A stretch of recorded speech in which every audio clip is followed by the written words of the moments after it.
એક સરસ મજાનું જંગલ હોય છે। ત્યાં એક ચકલી ને એક ચકો બંને રહેતા હોય છે। ચકાને ખૂબ જ ભૂખ લાગી હોય છે। ચકો કહે, અરે ઓ ચકલી, અહીં આવ।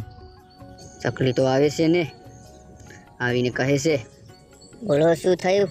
બોલો, શું કહો છો? કેમ બૂમો પાડો છો? દેખાતું નથી? હું કચરો વાળતી હતી।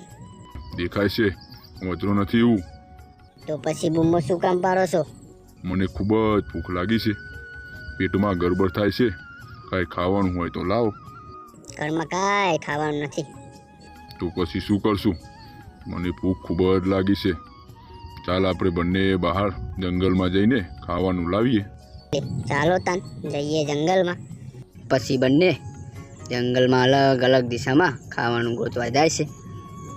ચકાને તો ખાવાનું કાંઈ મળતું નથી ને કંટાળીને ઘરે આવતો રહે છે ને તેને ભૂખના મારે ચક્કર આવવા માંડે છે, એટલે તે તો આરામ કરે છે।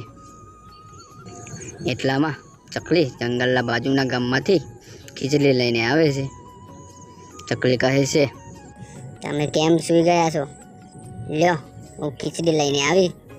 મને તો ચક્કર આવતા હતા એટલે હું આરામ કરતો હતો। તું લાવીને ખાવાનું લાય, હું ખાઈ લઉં। પહેલાં હું નાહી લઉં, પછી તમને ખાવાનું આપું। ત્યાં સુધી તમે આરામ કરો। આમ કહી ચકલી તો નાહવા માટે જાય છે ને ચકાથી તો રહેવાતું નથી ને ચકો બધી ખીચડી ખાઈ જાય છે ને પછી ચકલીને ખબર ના પડે એટલે આરામ કરવા માંડે છે ને થોડા સમય પછી ચકલી તો આવે છે। આવીને જોવે છે તો ખીચડી તો ખોતી નથી। પછી ચકલી ચકાને પૂછે છે, ખીચડી મારે ખાવાની હતી, તમે બધી ખીચડી ખાઈ ગયા। મેં નથી ખાધી ખીચડી, હું તો ચક્કર આવતા હતા એટલે આરામ કરતો હતો। તો પછી આ ખીચડી કોણ ખાઈ ગયું? ચકો તો જુઠ્ઠું બોલે છે ને કહે છે, મને નથી ખબર, આ પણ અહીં બહાર રાજાનો કૂતરો રખડતો હતો, લાગે છે રાજાનો કૂતરો ખીચડી ખાઈ ગયો। આવું સાંભળીને ચકલી તો ગુસ્સે થાય છે ને ચકલી ચકાને લઈને રાજા પાસે જાય છે।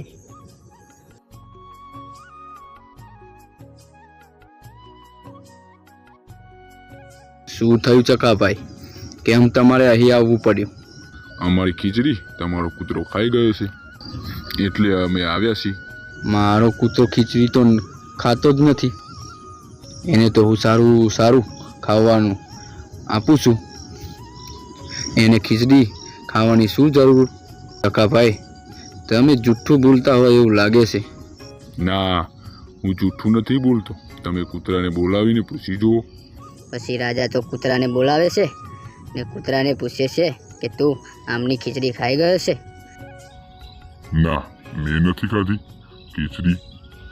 હા, પણ હું એમના ઘરેથી નીકળ્યો ત્યારે ચકો ખીચડી ખાતો હતો। હવે ચકો ફસાયો પણ ચકો માનતો નથી। પછી રાજાએ સેનાપતિને કહ્યું કે કૂતરાનું ને ચકાનું પેટ ચીરો, એટલે જેને ખીચડી ખાધી હશે એના પેટમાંથી ખીચડી નીકળશે ને આરોપી પકડાઈ જશે।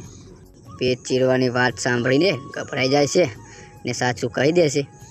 ઉભા રહો મહારાજ, મારાથી ખોટું બોલાઈ ગયું છે, ખીચડી મેં જ ખાધી છે। ચકલીની બીકથી મેં ચકલીને ખોટું કહી દીધું હતું।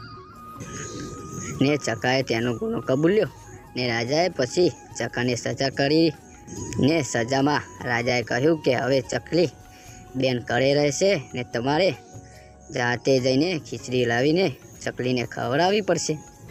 આમ જૂઠું બોલવાનો કોઈ પણ ફાયદો ચકાને થતો નથી।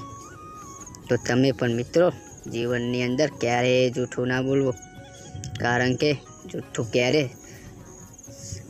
સંતાયેલું રહેતું નથી, કોક ના કોક દિવસ સામે આવી જ જાય છે ને જ્યારે સામે આવે